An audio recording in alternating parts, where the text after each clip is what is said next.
Hey, what's up? This is Paul Solt. I'm doing a little developer update. I've been working on integrating my SwiftData sample code from here into my project. So if I just expand this, updated my coffee recipe, had some default recipes. I've got a little container here that allows me to fetch recipes. I've got user recipes and then I've got default recipes. That way I can reset recipes. So I had a reset button in this little sample code, and then I integrated that all into the app. And if I open this up, we can look at that. And let's bring this here and hit play.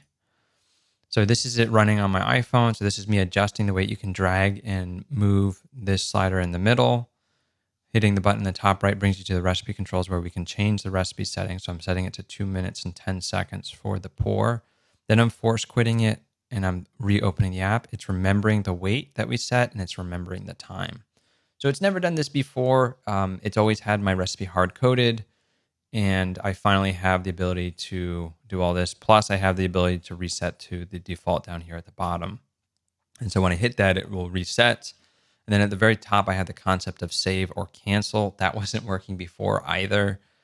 It was working, and then I did something that broke it, and I never fixed it because I was planning on updating the saving, and that took forever because I wanted to do core data, and then got into core data, and then I just lost interest trying to figure all that out, and just had other side projects and other work come up, so that sort of got tabled.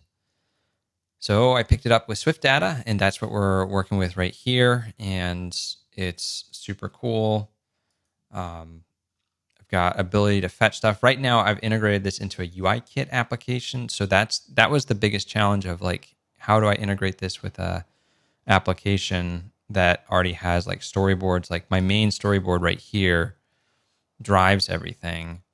And then I do have some programmatic storyboards, like this recipe details view storyboard is all programmatic. And so I had to go in here and tweak this a little bit to integrate the recipe so that I could have placeholder values that if you hit cancel, don't actually save to the actual recipe that's passed in.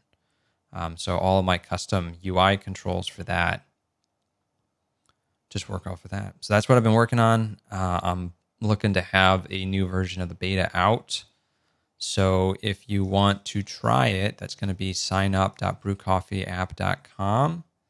And you just enter your email address and your name and hit download now. And that will send you the link to download the app. So you can try it out and let me know what you think. Thanks for watching, and I'll catch you in the next video. We're going to hopefully talk about some of the SwiftData stuff that I've been playing around with and give you some examples.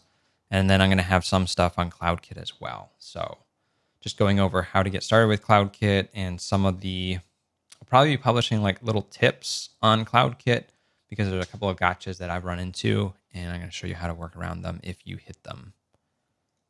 All right. Thanks for watching. I'll see you in the next one.